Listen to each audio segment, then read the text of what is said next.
ukiwa date mtu alafu aanze stories za mkiwa talking stage, aanze stories za unajua tunafaa tupime, unajua sijui nini tunafaa tutestiwe. Run for your life. Anataka kukupea ukimwi ama kaswende. Usikii huyu Mnandi karibu ananipea kaswende na ukimwi after ameni blackmail eti sijui unajua tunafaa tupime, unajua hatufai kutrustiana hivyo tu. Story time. So nikiwa campus sekundia, si nimepatana na huyu mkale fulani. Alikuwa anasoma another university. Nimepatana na yeye. Mlisema tuache kusema wakale, tuseme Mnandi, tuache kugeneralize. So nikapatana na huyu Mnandi. Huyu kijana alikuwa anasoma another campus na mimi nilikuwa campus nyingine.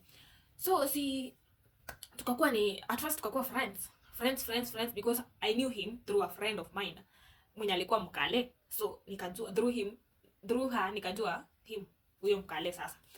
So si tukaanza kukua friends first na nini tukajuana. So the guy alikuja aka drop out of campus, akaenda akajoin sijui army ama nini. Unajua watu wenye wana value hizo story na maaskari na nini like yeah. So aka drop tukiwa second year, mimi nikiwa second year alikuwa third year. So aka drop akaenda akakuwa askari nini army. So si yo before aende akuwa nini campus bado tulikuwa friends, hatakuwa tumeanza kudate. So the guy akakuwa army alafu akakuwa anaishi wapi hapo barracks, akaletwa hapo barracks Sukari, sijui walikuwa wanafanya nini, I don't know, but alikuwa hapo for like kitu kama 6 months. So boy akiwa hapo ameanza kuniongelesha, sijui tumeanza tu kuongea. So akaniambia it's been a while because nilikuwa hiyo time nilikuwa nishafika third year kutoka nikiwa second year. I think hata sijui ni first year second sem ama ilikuwa nini. So tulikuwa tumekauiana kuonana. So he was like sija kuona for long, so unaweza kama tufanye nini tuonane, sijui tujuane tunaendelea aje na vitu kama hizo. So before the guy alikuwa anatoka hiyo time tukijuana third year na nikiwa second year, like akiwa campus bado before aende kwa army, alikuwa ametoka kwa a rich family, I don't know, yeah. Brother yake ni mtu wako kwa gava, si unaona hizo vitu.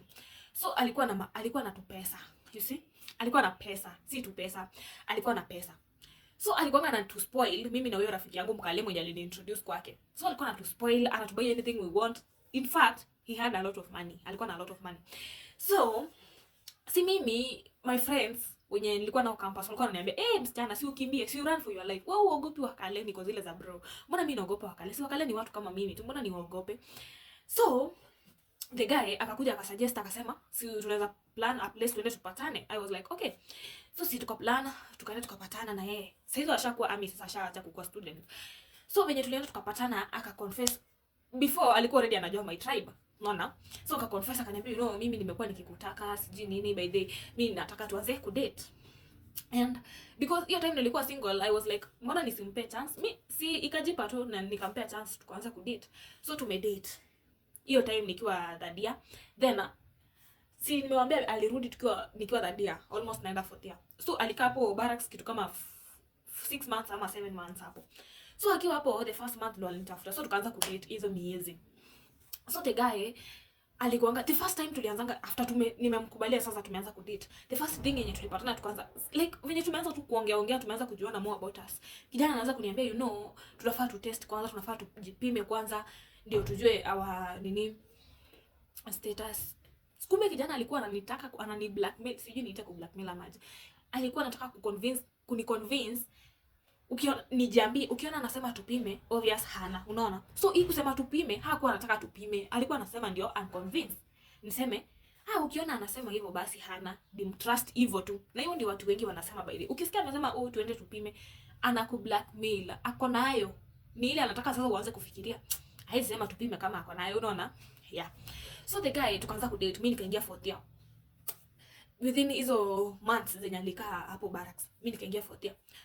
So the first thing yenye ilikuwa inaniturn off kwa this man ni the way alikuwa anaongea about ladies, Sijui sitaki msichana mwenye akona friends, marafiki. Ukikuwa na marafiki wengi, sijui you are not my type. Like bro, boy alikuwa ananiconvince niache kukuwa friends na my girlfriends. Hadi the girl mwenye ni introduce kwa huyu boy alikuwa anataka kunionyesha venye namjua kutoka home because walikuwa wametoka village same. Huyu msichana si mzuri, so unaweza acha kukuwa. Like anajaribu kunikeep away from my friends. Kama ushidate mkale, you know how these men are.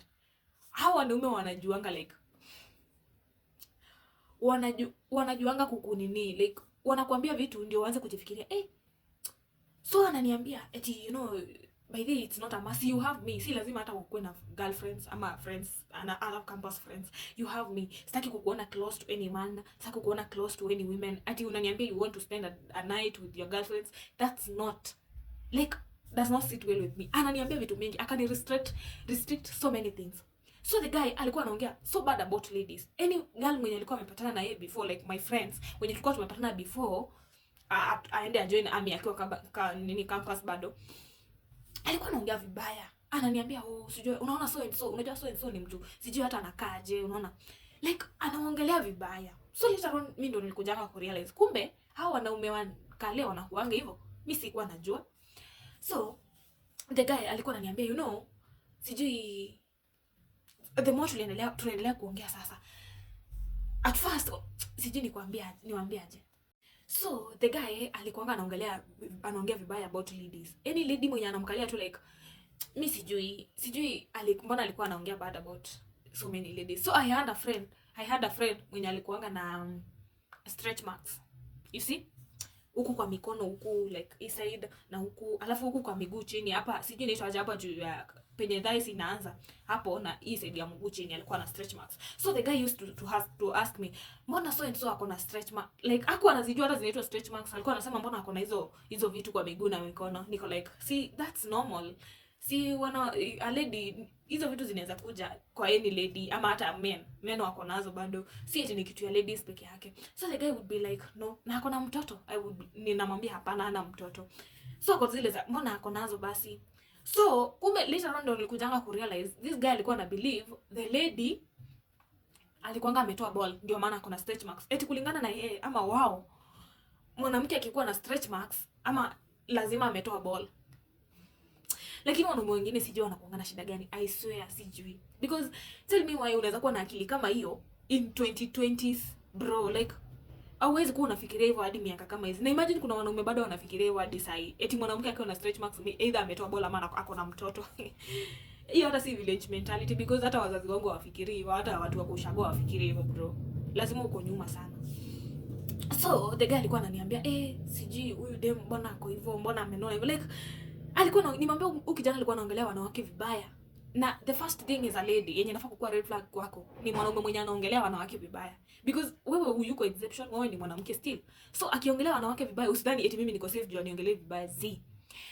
So tukaanza ku date hizo miezi za kwanza tukaanza ku date. Alikuwa na nyumba, alikuwa amerent nyumba hapo Kasarani. So mimi nikaanza kuendanga kwake.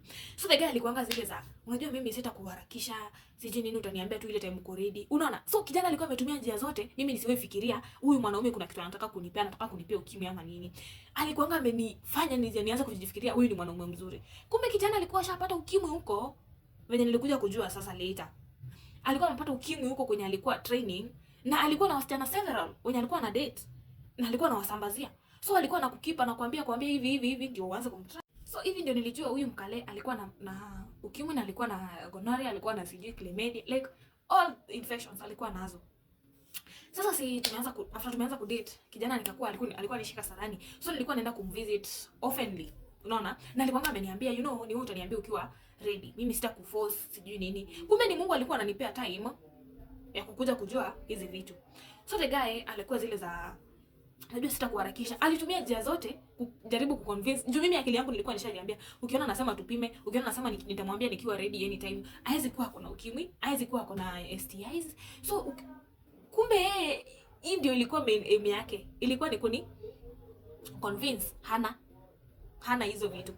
So sisi tumeanza mimi naenda kumdate, kumsalimia, like kumvisit oftenly, because si tumeanza kudate, we are dating na nini. So mimi nikienda kwake, kijana ananitreat vizuri, ananifanyia vitu vingi, na mimi sikuwa naona kama ni red flag venye this guy alikuwa anaongelea about other people, like other ladies. Mimi sikuwa naziona kama red flags. So later on ndo nilikuwa nakuja ku realize enyewe hizi zilikuwa red flags, because you cannot be a guy and unaongelea wasichana vibaya hivyo, na unataka like na mimi nitakuwa exception aje sasa, na mimi pia ni msichana. So mimi nilikuwa naenda kumvisit so fast. Kitu ya kwanza, this guy hakuwa ananikubalia niende kwa nyumba yake kama yuko. Haya, tena nikienda kwa nyumba yake sikuwa nakubaliwa kufanya anything, hata kupika, hata kuoga, hata nothing totally. So mimi nikitoka kwa nyumba yangu naenda na visit. Tunakaa tu alafu mimi narudi. Si hatufanyi hizo vitu, mimi ndio nitamwambia nikiwa ready. And alikuanga zile za unajua si but it's not a must hata watu wakidate wafanye hizo vitu. I can still wait. I'm ready to wait. Bro, you are ready to wait nini wewe na wewe ni polisi, ni askari na venye maskari wanakuanga wanapenda hizo vitu like.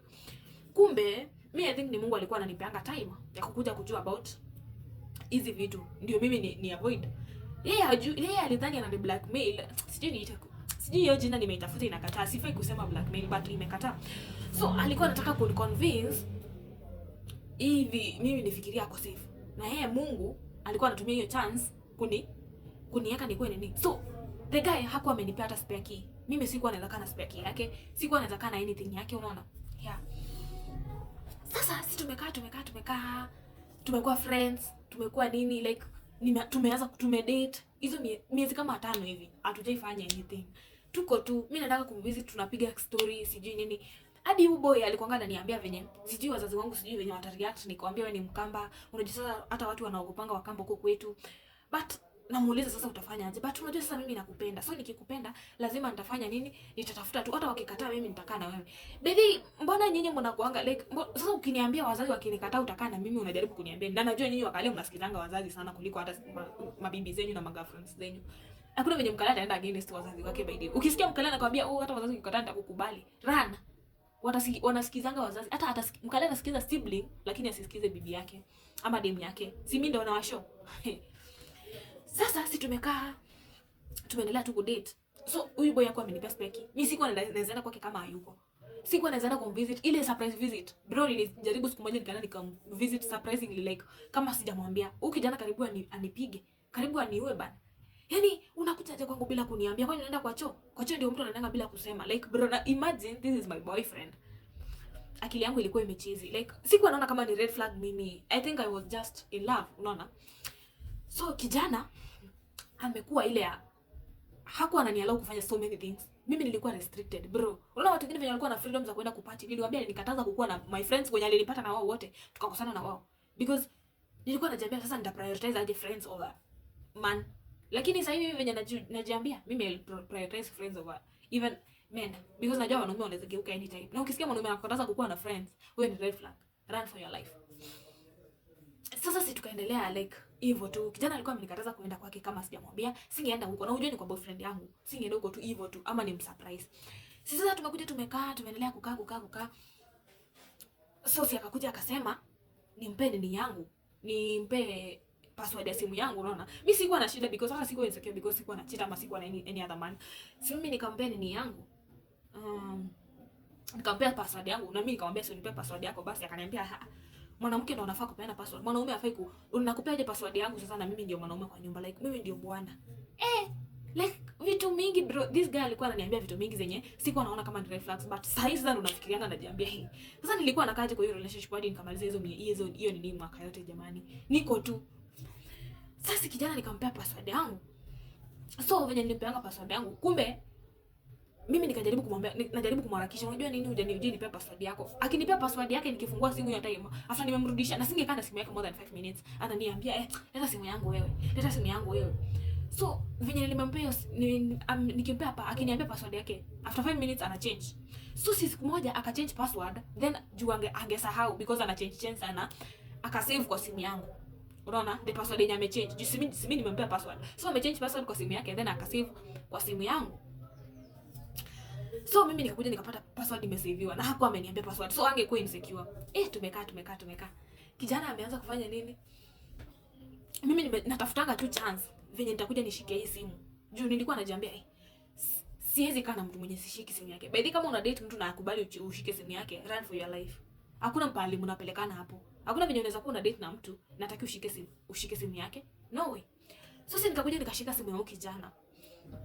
After ameenda kuoga. Ukumbuke alikuwa ananikataza hadi kuogea kwa bafu yake. Sijui nini. Like so many things. Unajua sijakuoa. Sasa kukuja kuanza kuoga hapa itakaa funny. Funny na mimi ni boyfriend yangu. Si akaenda bafu. Mimi nikachukua simu nikaangalia ile password imesaviwa kwa simu yangu kwa contacts. Nikaangalia nikaeka. Ikakubali. Nikaingia. Haraka unajua nafanya haraka because ameenda kwa bafu in less than 10 minutes. So naanza kuperuzi. Hapo kwa kufungua ma messages za wasichana, napata msichana anamwambia venye zile dawa alinunua zimsaidii, imebidi aende usi, amepimwa ameambiwa kuna kaswende. Bro, the guy amepea huyu msichana kaswende. Then after kumpea kaswende